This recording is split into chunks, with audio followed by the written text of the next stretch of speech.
আচ্ছা, উইপ্রো রিটেল সেক্টরে আমি জয়েন করেছিলাম। তাহলে ভাবো একটা ছেলে যে প্রথম হাউসকিপিং থেকে শুরু করে সে উইপ্রো অব্দি গেছে, তো এই জার্নিটা কিন্তু খুব সহজ না, এর না, পেছনে definitely রয়েছে এক্সপিরিয়েন্স। আমি ওটা ছোটবেলা দিয়ে আমি ওই অভাবটা বুঝেছি যে টাকাটা কি জিনিস, আমাকে কামাতে হবে, আমার ফ্যামিলি, আমার দাদাকে দেখতে হবে, আমার বাবাকে দেখতে হবে।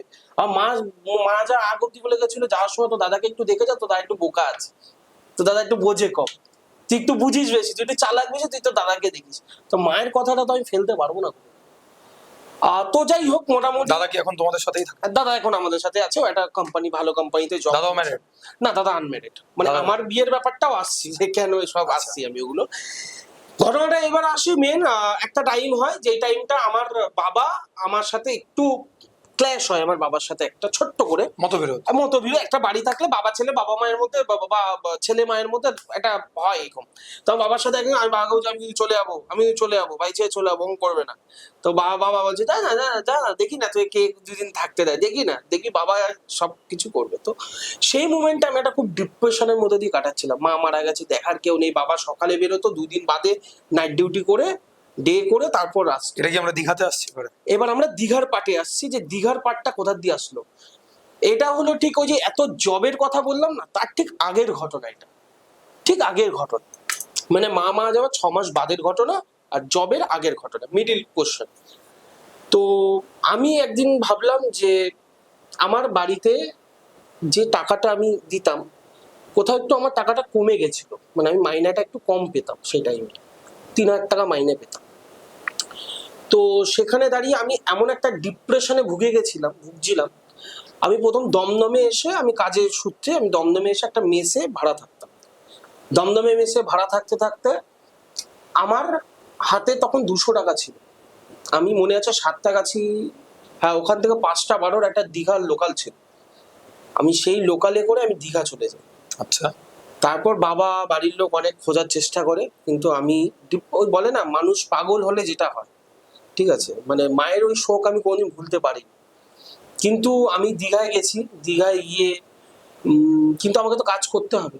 দীঘায় গিয়ে আমি টোটাল 20 দিন 22 দিন, যেখানে এখন দীঘার মেন ওই যেটা বিশ্ব বাংলা গেট করেছে, ওই সামনে একটা বাথরুম ছিল, ওই বাথরুমের সামনে আমি 3 দিন কাটিয়েছি।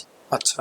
3 দিন লোকে ভাবতো পাগল পড়ে আছে, লোকে ভাবতো পাগল পড়ে রয়েছে, কেউ খোঁজ খবর কিছু নেই। আমি টোটাল 22 দিন মতো পার্লাজি বিস্কুট খেয়ে কাটিয়েছি। আমার চেহারা আমি তোমাকে ফটো পাঠাবো, এটা খচ্চরের হাতে পিঠে হাত রেখে, তুমি পারলে স্ক্রিনশট পারলে দিয়ে দিতে পারবে। তো ওই টাইমে আমার ফিগারটা ঠিক এরকম ছিল, মানে ওই অক্ষয় চক্রবর্তী ডিফারেন্ট, অনেক আলাদা। তো হঠাৎ ওখানে বলে না, যার কেউ নেই উপরওয়ালা আছে। তো আমি ওখানে খুঁজতে, এবং আমার ফ্যামিলিরও কিছু মানুষ ছিল সেই টাইমে, আমাকে কেউ সাপোর্ট করেনি কিছুটা কারণে, ওই কারণে আমার বাড়ি থেকে বেরিয়ে যাওয়া, আচ্ছা। যে আমি খাচ্ছি, আমি করছি, আর আমাকেই দিনের শেষে কথা শুনতে হচ্ছে। তো যার কারণে বলে না, চারিদিক দিয়ে সময় খারাপ গেলে যা হয়, ঠিক আছে। তো ওই টাইমে আমি একটা হোটেলে যাই, সেই হোটেলের মালিক আমাকে বলে, আমি বলছি আমার কোনো কাজের ব্যবস্থা হবে। উনি আমাকে বলে যে তুমি একটা কাজ করো অক্ষয়, তুমি আগে খেতে বসো, তুমি আগে খেতে বসো। এই খেতে বসো কথাটা শুনে আমি অবাক হয়েছিলাম। উনি বলছে যে তোমার মুখ দেখে বোঝা যাচ্ছে তুমি অনেকদিন খাওনি ঠিক করে। উনি আমাকে পুরো ভাতের থালা ঠালা সাজিয়ে ছুজিয়ে দিয়েছে। এটা মিরাক্কেল ঘটনা একটা, যে যেই ছেলেটা 3-4 দিন আগে বাথরুমের সামনে শুয়েছিল, সেই ছেলেটা হঠাৎ তার কয়েকদিন বাদে একটা হোটেলে এত করে সুন্দর করে তাকে আয়োজন করে খেতে দিয়েছে। এই ব্যাপারটা আমার কাছে শখ ছিল। খেয়ে দিয়ে নিয়ে মালিক বলছে কি হয়েছে বল, আমি এই ঘটনা বললাম, যে আমি এরকম এই থেকে এসেছি। বলতে ঠিক আছে, তোর কোথাও যেতে হবে না, তুই এখানে থেকে কাজ কর। আমি 2.5 বছর দীঘায় ছিলাম, নিউ দীঘা। মালিকের সাথে যোগাযোগ আছে এখন? মালিকের সাথে যোগাযোগ, কারণ আমি শেষ দিন না বলে চলে এসেছিলাম। আমার সাথে টাকা পয়সা নিয়ে একটু, মানে আমাকে এতদিন খাটিয়ে আমাকে কোনো টাকা পয়সার ব্যাপারটা, মানে উনি সেটেলমেন্টে আসেনি কিছু। আর আমি But যেহেতু ওই টাইমে উনি হাতটা ধরেছেন। কিন্তু যেহেতু ওই টাইমে আমার হাতটা ধরেছে, আমি ওই জন্য ওনার সাথে আমি কোনো কিছু, কারণ উনি আমার কাছে ভগবানের মতো ছিল সেই টাইমে।